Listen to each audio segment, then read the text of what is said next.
And so you can't rush it. You can't drop it. You've got to finish it all the way to completion. And there is nothing wrong with doing that. And if you are able to let yourself do that this week, you will be leaps and bounds ahead of so many others in the business community, because they are just like, they're feeling the momentum as everyone is. But they're also kind of using and abusing that early bit, and then they're going to be pushing their motorcycles like the Knight of Swords. They're going to be pushing it down the road, looking for the next gas station. Meanwhile, because you didn't rush it, you're going to trot on by on your fire horse because you're going to be smart and wait for those gates to open. And you're going to be like, ha, bitches, I don't even need gas. Like, oh, we're good.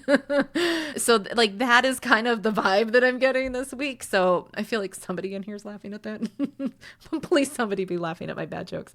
All right, let's talk about our repeaters, because there are a lot of cards that followed us into 2026. The big one was the Devil again. But because the Devil showed up in the reverse, I really feel like it tells us that the central work that we did of late 2025 wasn't about fixing circumstances. It was about breaking contracts that you never consciously signed. You just sort of went with it. We're also seeing repeated themes of nervous system regulation, pacing versus pushing, conscious choice instead of autopilot. Those repeating themes did not expire on December 31st. They just graduated into what I'm calling application mode.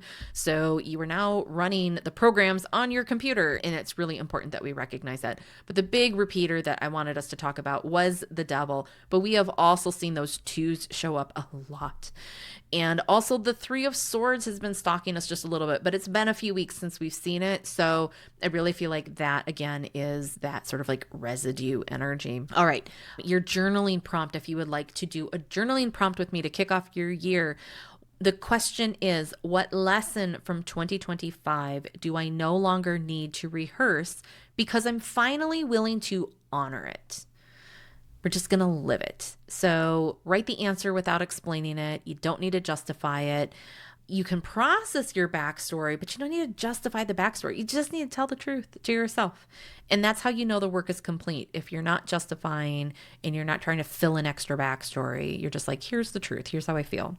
Then you know that you have really hit a big milestone when it comes to this intuitive part of the work with your business. So just a final note to remind you that this week is not about proving anything. It is, however, about proceeding, doing it cleanly and calmly, and with your full self being online. So if you need a few extra days, possibly even a few extra weeks through this month to get yourself back online, then that's what it is for.